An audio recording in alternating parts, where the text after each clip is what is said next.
It also starts to bring that thing to us.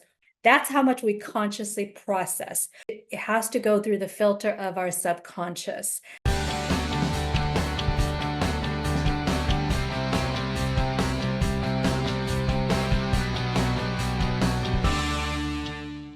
Today, we're going to talk about how to manifest anything that you want.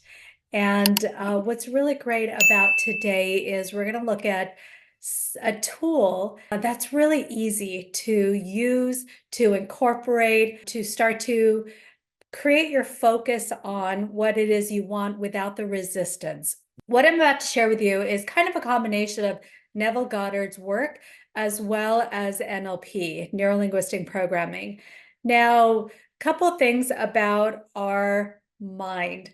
What really drives us. We're primarily driven by our subconscious mind. Our subconscious mind is 99.999, like 9% of our life.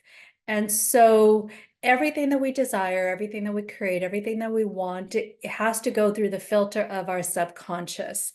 And our subconscious mind is what pulls things into us and what also directs the course of our life towards something, that thing that we want. So we have to get our subconscious working for us. One of the reasons why we have to get our subconscious working for us is because once we make a decision about something we want, we activate what's called the reticular activating system. And what that is kind of like a heat-seeking missile. This heat-seeking missile is primarily designed to go ahead and search for that thing that you desire. So whatever's your primary focus, whatever your primary thoughts, feelings, emotions are, once you put energy into that, make a decision around that, or start to create a vision of what it is you want, our reticular activating system goes to work.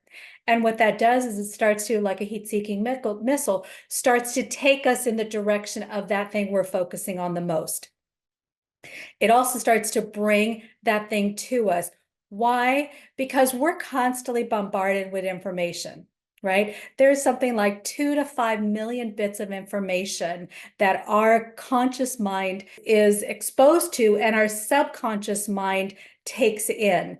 Now, we can't possibly be consciously aware of the 2 to 5 million bits of information per second that come in. We would go crazy. If you want an example of it, you know people who are maybe highly sensory, maybe someone who's autistic that just gets bombarded with sensory information and it gets very overwhelming. So we have this filtering system. So the 2.5 million bits of information coming per second. And again, you know, you have sensations, you have things you're hearing, you have things you're feeling, you have things you're seeing that you're not consciously aware of. I mean, think about all the different things in your surroundings. Think about the feeling in your left toe. Now, that feeling was always there, but you were never paying attention to it. Why? Because you're listening to the sound of my voice. But then there might be, you know, a point where you stop listening to the sound of my voice and you might be listening to a conversation in another room or the hum of the air conditioning or the heater, depending on where you're at. Those sounds are going on all the time, but we're not consciously focused on that because we have a filtering system. But that information is still going into our subconscious. So our filtering system is out of the 2 to, you know, again, depending on who you talk to or what research information you read, 2 to 5 million bits of information. We take in about 126 plus or minus 7 bits of information per second. Think about it. That's the same, or that's the equivalent of one word out of 400 typical nonfiction books. That's how much we consciously process. Well, what determines what we consciously process? It's our filtering system.